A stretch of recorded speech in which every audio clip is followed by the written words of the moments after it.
तर इथे ना त्रिशूसाठी मी हे कुरकुरे घेतले होते आणि हे भगरीचे कुरकुरे असतात, खूप छान असतात बाहेरचे खायपेक्षा. मग त्रिशा बघा कशी किस्सी घेत होती माझी.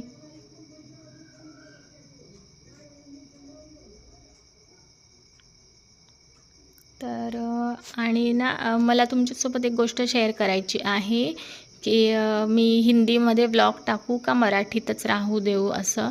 कारण माझे खूप सारे सबस्क्रायबर आहेत ज्यांना मराठी समजत नाही ना, तर ते मला सांगतात की हिंदीमध्ये ब्लॉग्स टाक. तर सांगा तुम्ही मला तसं. तर सध्या ना खूप बिझी आहे मी, कारण आहे ना त्रिशूचा बड्डे पण जवळ येतो आहे, तर त्याची पण प्रिपरेशन करायचं आहे. आणि संक्रांतीच्या नंतर ते बोरनान करतात इकडे, आणि हळदी कुंकूचा प्रोग्राम पण मला ह्यावर्षी करायचा आहे. कारण खूप 2 वर्ष झाले, 2-3 वर्ष मी काही केलं नाही आहे, तर म्हटलं ह्यावर्षी करू. तर कोण कोण करतं सांगा बरं मला. आणि हे बघा त्रिशू चालली आहे इथे फिरायला तिच्या पप्पांसोबत.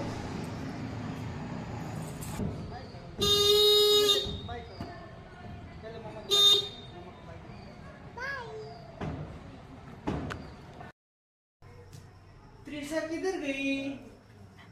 त्रिशा, हे त्रिशा, त्रिशा, अरे बेटा, त्रिशा मेरे को, हाँ? डरा दिया मेरे को तुमने? पळून गेलो मी.